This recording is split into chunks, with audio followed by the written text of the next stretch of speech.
कहानी की शुरुआत होती है प्राचीन चाइना से, जहां एक शक्तिशाली राजा हुआ करता था जिसे ड्रैगन एम्परर के नाम से जाना जाता। उसने बिल्कुल दया ना करते हुए सभी राज्यों को बर्बाद करके रख दिया और साथ ही अपने बंदियों को ग्रेट वॉल ऑफ चाइना बनाने के काम पर लगा दिया। इतनी ताकत और शानो शौकत के बावजूद उस राजा को अमर बनने की ख्वाहिश थी, इसीलिए उसने अपनी जनरल मिंग को एक जादूगरनी के पास भेजा जो अमर होने का राज जानती है। लेकिन दूसरी तरफ मिंग को उस जादूगरनी जी जुआन से प्यार हो गया। जब राजा को इस प्यार का पता चला तो उसने मिंग को मार दिया और जी जुआन के ऊपर भी चाकू से हमला किया। तभी अचानक से राजा को महसूस हुआ कि उसकी आंखों से रेत गिर रही है। जी जुआन दर्द से कराहने लगी। जी जुआन ने उसे श्राप देकर राजा और उसकी सेना को पत्थर का बना दिया, जो हजारों सालों तक वैसे ही बने रहे। इसके बाद हम लंदन में वेई और उसकी पत्नी लीना को देखते हैं, जो पहले दुनिया भर में बेशकीमती खजानों को ढूंढने का काम करते थे, लेकिन अब वो रिटायर होकर एक आम जिंदगी जी रहे हैं, जिससे वो दोनों काफी नाखुश हैं क्योंकि सब कुछ बहुत बोरिंग हो गया है। हल्की फुल्की बातचीत के बाद लीना ने कहा कि मुझे चेन की बहुत चिंता हो रही है। मैंने उसे 3 चिट्ठियां भेजी हैं, लेकिन एक का भी जवाब नहीं आया। वेई ने कहा कि चेन उनसे रिश्ता अच्छा रखने की कोशिश ही नहीं करता, जबकि हम तो कुछ कहते भी नहीं। खैर, अभी चेन अपने माँ बाप से झूठ कहकर कि वो कॉलेज में है, चाइना आया हुआ था। वो इस वक्त ड्रैगन एम्परर के टॉम को ढूंढने की कोशिश कर रहा था। वहां चेन अपने करीबी दोस्त प्रोफेसर वांग से मिला। वो लोग कई दिनों से यहाँ खोजबीन में लगे हुए थे, लेकिन फिर अचानक से चाइनीज मजदूर खुदाई के दौरान गेट तक पहुंच ही गए। चेन और उसकी टीम ने बम से दरवाजे को उड़ा दिया और जल्दी से अंदर दाखिल हुए। इस जगह पर बनाने वाले ने कई सारे जाल बिछा रखे थे। एक गलत कदम पड़ते ही दोनों तरफ से नुकीली दीवार उन्हें घेरने लगी। ध्यान से फूंक फूंक कर कदम रखते हुए वो आगे बढ़े। अचानक ही उन्हें कंकाल मिला, लेकिन उसे हाथ लगाते ही एक और ट्रैप एक्टिवेट हो गया, जिससे छत के टुकड़े नीचे गिरने लगे। छत के कुछ हिस्सों के गिरने के बाद रोशनी अंदर आने लगी, जिसके बाद उन्हें हजारों पत्थर के सैनिक दिखे, जो कि राजा की सेना थी। चेन और उसकी टीम ये सब देखकर हैरान रह गई, लेकिन गलती से उनके एक आदमी ने एक और ट्रैप को एक्टिवेट कर दिया, जिसमें चेन के 3 साथी मारे गए। चेन घबरा गया, लेकिन बाओ ने कहा कि हमें अब आगे बढ़ते रहना होगा, वरना उन दोनों की मौत फिजूल हो जाएगी। आगे बढ़ते हुए उन्हें कंपास दिखा, जो कि गलत डायरेक्शन में पॉइंट कर रहा था। जैसे ही उन्होंने उसे सही दिशा में सेट किया, फर्श अचानक से खुल गया। चेन अचानक से उस अंधेरे गड्ढे में जा गिरा, जबकि बाओ किनारे पर लटका रहा।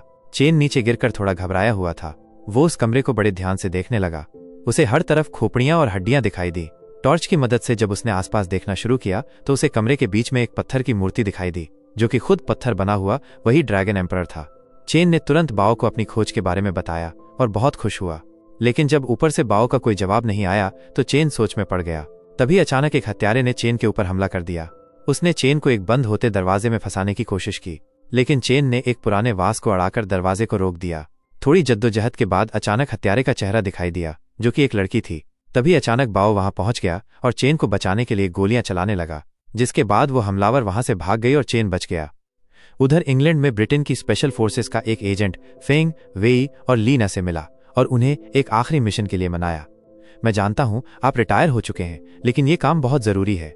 उनका मिशन था आई ऑफ शैंग्री-ला नाम की एक चीज को चाइना के शंघाई म्यूजियम तक ले जाना। शुरुआत में तो दोनों ने मना किया, लेकिन थोड़ा मनाने पर मान ही गए। शंघाई पहुंचकर वो दोनों लीना के भाई जियांग से मिले, जो वहां पर एक नाइट क्लब चलाता था।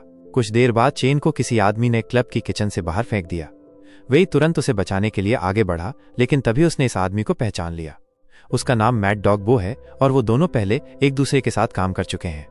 इसके बाद वेई और लीना ने अपने बेटे चेन से बात करने की कोशिश की, लेकिन वो थोड़ी दूरी बनाने लगा। चेन ने गुस्से में कहा कि वो कॉलेज वापस नहीं जाना चाहता और फिर जल्दी से क्लब से निकल गया। इसके बाद लीना वेई को छत पर ले गई और कहा कि तुम्हें हमारे बेटे के साथ थोड़ा प्यार से पेश आना पड़ेगा, ज्यादा सख्त बनके कुछ होने वाला नहीं है। तो उन्होंने फैसला किया कि वो चेन के साथ अपने रिश्ते पर काम करेंगे। अगले दिन जनरल यांग, जो कि चाइना का एक आर्मी कमांडर है, उसने सुना कि वेई के पास आई ऑफ द शैंग्री-ला है, जिसकी मदद से जनरल यांग ड्रैगन एम्परर को जिंदा करने का सपना देख रहा था। उसका सपना था कि मैं ड्रैगन एम्परर को जिंदा करके चाइना को बहुत ज्यादा ताकतवर बना दूं। शाम के समय चेन अपने माँ बाप को वो मूर्ति दिखाने लगा जो उसने ढूंढी थी। ड्रैगन एम्परर की मूर्ति देखकर वेई खुश हो गया और अपने बेटे की तारीफ करने लगा। चेन प्रोफेसर बाओ को ढूंढने गया, लेकिन उसे महसूस हुआ कि कोई तो उसका पीछा कर रहा है। उसे शक हुआ तो वो खुद उस आदमी का पीछा करने लगा। उधर बाओ वेई और लीना से मिला और वो लोग पुराने दोस्तों की तरह बातचीत करने लगे। वेई ने उसे आई ऑफ शैंग्री-ला दिखाई और कहा कि मुझे तुम्हारे ऊपर पूरा भरोसा है, ये म्यूजियम वालों को दे देना। लेकिन जल्द ही जनरल यांग वहां पहुंच गया। उसे देखकर बाओ का रवैया पूरी तरह से बदल गया। उसने बंदूक निकालकर वेई पर तान दी और कहा कि जनरल ने ही तुम्हारे बेटे चेन की खुदाई का पैसा दिया था। क्योंकि वो राजा को फिर से जिंदा करना चाहता है। वेई और लीन ने उसे कुछ भी ऐसा करने से मना किया, लेकिन बाओ धमकी देने लगा कि मैं गोली चला दूंगा, बता रहा हूं। उसी वक्त चेन ने उस लड़की को देख लिया जो उसे मारने की कोशिश कर रही थी। वो अभी भी जिंदा है और उसका नाम है लिन। अब बंदूक के दम पर जनरल ने लीना को कहा कि जल्दी से मंत्र पढ़ो। जब लीना ने आई ऑफ शेंग्री ला पर लिखा हुआ मंत्र पढ़ा तो वो चीज अचानक से बदलने लगी और वो एक प्याले में बदल गई जिसके अंदर अमृत था, जिससे राजा फिर से जिंदा हो जाएगा। जनरल यांग ने बाओ से कहा कि अब गोली मार दो, कोई फर्क नहीं पड़ता। लेकिन जैसे ही बाओ गोली चलाने लगा, चेन और लिन ने वहां पहुंचकर वेई को बचा लिया। पूरा परिवार अब मिलकर दुश्मनों से लड़ने लगा, लेकिन गलती से वो प्याला छलक गया और अमृत जाकर राजा की मूर्ति पर गिर गया। लिन ने उस रथ में मौजूद राजा के कंकाल की छाती पर एक खास खंजर से हमला करके उसे जिंदा होने से पहले ही खत्म करने की कोशिश की, लेकिन पता चला कि वो कंकाल राजा का था ही नहीं। राजा तो उस मूर्ति में बंद था जिसके ऊपर अमृत गिरा था और अब वो तेजी से जिंदा होने लगी। वेई ने उस पर धुआंधार गोलियां चलाईं, लेकिन कोई असर नहीं हुआ। थोड़ी देर बाद उसके पत्थर के घोड़े भी जिंदा होने लगे। लिन और चेन घोड़े के रथ के नीचे लटक गए। जब राजा वहां से भागने लगा तो वेई, लीना और जियांग पटाखों से भरा हुआ ट्रक लेकर उनका पीछा करने लगे। वेई ने एक रॉकेट राजा पर छोड़ा, लेकिन राजा बच गया और रॉकेट एक लोगों से भरी हुई गाड़ी से टकरा गया, जिसके बाद वहां जबरदस्त धमाका हुआ। जब लीना ट्रक राजा के करीब लेकर आई तो वेई ने मौका देखकर एक घोड़े पर छलांग लगा दी। वेई ने अपने घोड़े की रस्सी काट दी और चेन को पीछे से अपने साथ आने के लिए कहने लगा, लेकिन चेन अब भी अपने पिता की मदद लेने को तैयार नहीं था। इसी बीच सिचुएशन और खराब हो गई। राजा ने लीना के ट्रक के पटाखों को आग लगा दी और वेई का घोड़ा बेकाबू हो गया। लिन और चेन राजा को रोकने की कोशिश करने लगे। इसी दौरान जनरल यांग ने लिन को गोली मार दी। चेन उसे बचाने के लिए आगे बढ़ा, लेकिन वो अचानक ही फिसल गया। बड़ी मुश्किल से पीछे लटक कर वो जैसे तैसे बच पाया। तभी लिन ने उसकी मदद की और कहा कि गोली मुझे लगी ही नहीं, लेकिन तभी यांग ने रथ को घोड़ों से अलग कर दिया, जिससे उनका रथ हवा में उछल गया। राजा ने अपनी ताकत से सड़क को बर्फ में बदल दिया। लिन और चेन अपनी सीट को संभाल नहीं पाए और वो सभी एक चाइनीज फेस्टिवल के बीच में घुस गए, जहां वेई और लीना भी थे। सभी लोग जैसे तैसे इधर उधर टकराने से बचे। इसी दौरान लीना के ट्रक के पटाखे फटने लगे, जिसके बाद लीना और उसके भाई जियांग ने ट्रक से कूदकर अपनी जान बचाई। राजा भाग गया, जिसके बाद सभी लोग जियांग के नाइट क्लब में रुके। वहां लिन ने अपने बारे में बताया कि मैं राजा के ही परिवार से हूं। हम लोग सालों से राजा के मकबरे की सुरक्षा कर रहे हैं। उसने बताया कि ये राजा बहुत क्रूर था और किसी को भी उसे जगाना नहीं चाहिए। अब उन्हें जैसे तैसे राजा को शेंग्रीला के पोर्टल तक पहुंचाना होगा, इसी तरीके से वो उसे खत्म कर सकते हैं। उसने सबको एक खंजर दिखाया जिससे वो राजा को हमेशा के लिए मार सकते हैं। जिसके बाद सभी लोग प्लेन में बैठकर एक तूफानी सफर करते हुए हिमालय की पहाड़ियों में पहुंचे। ये रास्ता बहुत खतरनाक था और एक बार को तो वो सब नीचे खाई में गिरने वाले थे, लेकिन जैसे तैसे उन्होंने अपनी जान बचाई। मैट डॉगबो ने उन्हें खबर दी कि जनरल यांग पहाड़ी पर पहुंच गया है। ये सुनकर वेई और बाकी सब ने फैसला किया कि रात यहीं रुकना चाहिए। जब रात हुई तो सब आराम करने लगे। लीना ने लिन से कहा कि चेन शायद तुम्हें पसंद करता है, मेरा बेटा है, इतना तो जानती हूं उसे। जब चेन टेंट में आया तो लिन ने उससे सीधा पूछा कि ऐसा कुछ है क्या, जिस पर चेन ने कूल बनने का नाटक करते हुए कहा कि नहीं, पागल है क्या, प्यार और मैं तुझसे छी। लिन ने भी उसी अंदाज में जवाब दिया और कहा कि हाँ, मैं भी तुम्हें पसंद नहीं करती, पर छी करने की जरूरत नहीं थी। लेकिन उन दोनों को देखकर यह साफ था कि कुछ तो चल रहा है उनके बीच में। अगले दिन वो सभी लोग एक पुराने मंदिर में पहुंचे, जिसके बीच में एक गोल्डन टावर था। जैसे ही यांग के सैनिकों ने मंदिर के सामने अपनी पोजीशन ली, दोनों तरफ से गोलियां चलनी शुरू हो गई। लड़ाई के दौरान चाइनीज फौजियों ने एक रॉकेट लॉन्चर का इस्तेमाल किया, जिससे मंदिर को भी काफी नुकसान पहुंचा। जैसे जैसे हमले हो रहे थे, मंदिर की इमारत कमजोर पड़ने लगी। वेई और उसकी टीम ये समझकर पीछे हटने लगे। जियांग गोल्डन टावर के आसपास बंधे हुए बमों को जलाने की कोशिश करने लगा, ताकि राजा की पूरी ताकत उसे वापस न मिल पाए। लेकिन वो गोलियों के बीच फंस गया और मुश्किल से बचकर निकला। भागते हुए उसका लाइटर बर्फ में गिर गया और वो उसे जला नहीं पाया। वेई और लीना ने देखा कि लिन मंदिर के बाहर एक अजीब भाषा में रोते हुए कुछ बोल रही है, जबकि चाइनीज फौजी मंदिर को पूरी तरह से अपने कंट्रोल में लेने की कोशिश करने लगे। तभी अचानक 3 बड़े से जानवर कहीं से आ गए और उन लोगों की मदद करने लगे फौजियों से लड़ने में। जियांग ने अपना लाइटर फिर से ढूंढकर आखिरकार बत्ती को जला दिया। उन बड़े से जानवरों ने वेई और उसकी टीम के साथ मिलकर ज्यादातर फौजियों को मार गिराया। लेकिन हालात तो तब बदल गए जब राजा बाहर आया और अपनी ताकत से वो जमीन से नुकीले कांटे निकालने लगा। राजा ने अपने जादू से जलती हुई बत्ती को रोक दिया और उन जानवरों को डराकर भगा दिया। राजा फिर उस गोल्डन टावर पर चढ़ने लगा और उसने आई ऑफ शेंग्रीला को वहां रख दिया, जिसको वहां रखते ही एक अलग सी रोशनी निकलने लगी, जिसने एक खास जगह की तरफ इशारा किया। इसी बीच चेन एक डायनामाइट स्टिक के साथ राजा पर हमला करने की तैयारी करने लगा, लेकिन उसे ये नहीं दिखा कि राजा ने अपनी तलवार उसकी तरफ फेंक दी थी। तभी वेई बीच में आ गया और अपने बेटे को धक्का देकर उसे बचा लिया, लेकिन खुद तलवार से घायल हो गया। इसी वजह से चेन का निशाना चूक गया और उस डायनामाइट के फटने से बर्फीला तूफान शुरू हो गया। बर्फ की एक लहर उनकी तरफ बढ़ने लगी। तभी अचानक वो अजीब से जानवर वापस आए और उन्हें बचा लिया। सब कुछ बर्फ के बड़े बड़े टुकड़ों से ढक गया। तब पूरी टीम फिर से एक जगह इकट्ठा हुई।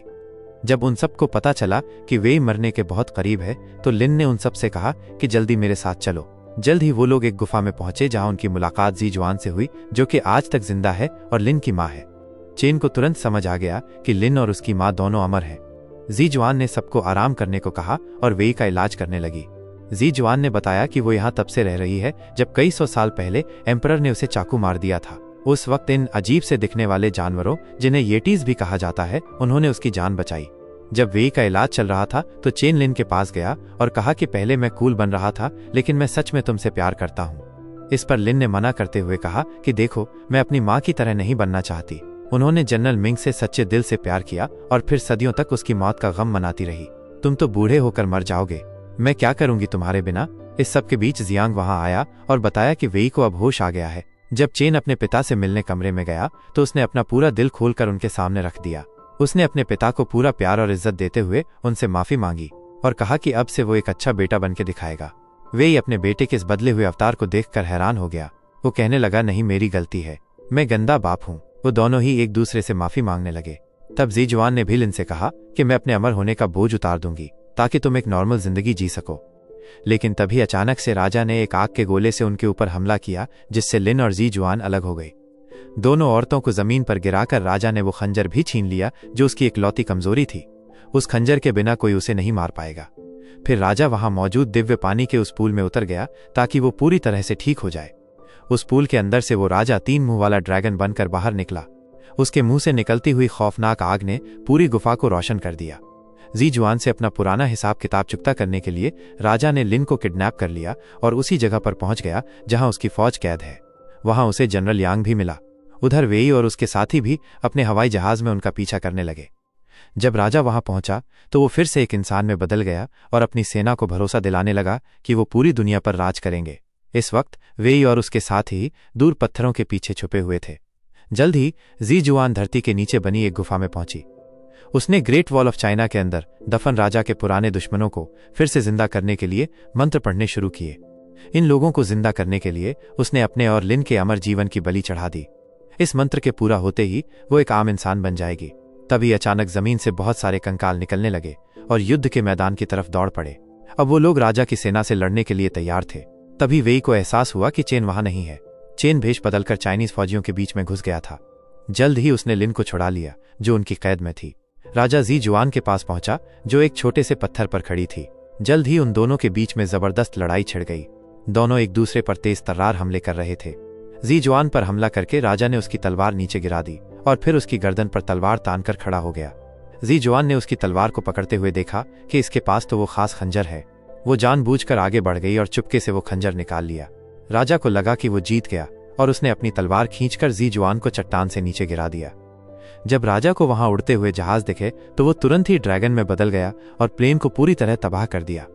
जब वेई बाकी सबके साथ दोबारा से इकट्ठा हुआ तो राजा एक अंडरग्राउंड ट्यूब की तरफ बढ़ने लगा ताकि वो अपनी सेना को पूरी तरह से जगा सके। इस दौरान वेई और उसके ग्रुप ने देखा कि जी जुआन जख्मी हालत में खिसकते हुए कहीं जा रही थी। राजा का पीछा करने से पहले जी जुआन अपनी बेटी लिन की गोद में मर गई, लेकिन मरने से पहले उसके हाथ में वही खंजर दे दिया जो राजा की कमजोरी है। जब लिन अपनी मां की मौत का गम मना रही थी तो चेन और वेई ने वो खंजर उठाया और राजा का पीछा करने लगे। चेन राजा के आर्मी को जिंदा करने से पहले ही वहां पहुंच गया। उससे लड़ने के लिए राजा ने फिर से ड्रैगन का रूप ले लिया। वेई पीछे से कूदा और उस जानवर के दिल में वो खंजर उतारने की कोशिश करने लगा, जबकि राजा ने चेन को दूर फेंक दिया। जब वेइन उस खंजर से राजा का दिल नहीं छेद पाया तो राजा ने वो खंजर निकालकर उससे वेइन के ऊपर हमला किया। खुशकिस्मती से वेई तो बच गया, लेकिन वो खंजर दीवार से जा टकराया, जिसके बाद उसके 2 हिस्से हो गए। उधर लिन और लीना जनरल यांग से लड़ रहे थे, जो किसी तरह से जियांग के गिराए गए बमों से बच गया था। जल्द ही उन दोनों औरतों ने मिलकर यांग को मार दिया। इसी के साथ राजा और वेई के बीच जबरदस्त लड़ाई शुरू हो गई। जब वो लोग लड़ रहे थे तो चेन ने खंजर का एक टूटा हुआ हिस्सा उठा लिया और मिट्टी में अपने पिता के लिए एक खास मैसेज छोड़ा। वेई अपनी लड़ाई के बीच में उस मैसेज को देखते ही समझ गया कि उसे क्या करना है। उसने तुरंत ही खंजर का दूसरा हिस्सा उठा लिया और तुरंत मौका मिलते ही राजा के दिल पर वार किया। राजा को ज्यादा डर नहीं था क्योंकि खंजर तो टूट गया है, लेकिन तभी चेन ने पीछे से कूदकर खंजर का दूसरा हिस्सा राजा के शरीर में घुसा दिया, जिसके बाद राजा आग की लपटों में घिरकर खत्म हो गया। राजा की अंतिम सांस के साथ उसकी सेना भी खत्म हो गई। इसके बाद सभी लोग शंघाई वापस लौट आए। आखिर में हम वेई और लीना को एक साथ डांस करते हुए देखते हैं। उनके साथ ही चेन और लिन भी एक साथ डांस कर रहे थे, यानी दोनों जोड़े आपस में बहुत खुश हैं। इसी के साथ ये फिल्म यहीं खत्म होती है। अगर आप इसी वीडियो और देखना चाहते हो तो प्लीज़ लाइक एंड सब्सक्राइब करना ना भूलें।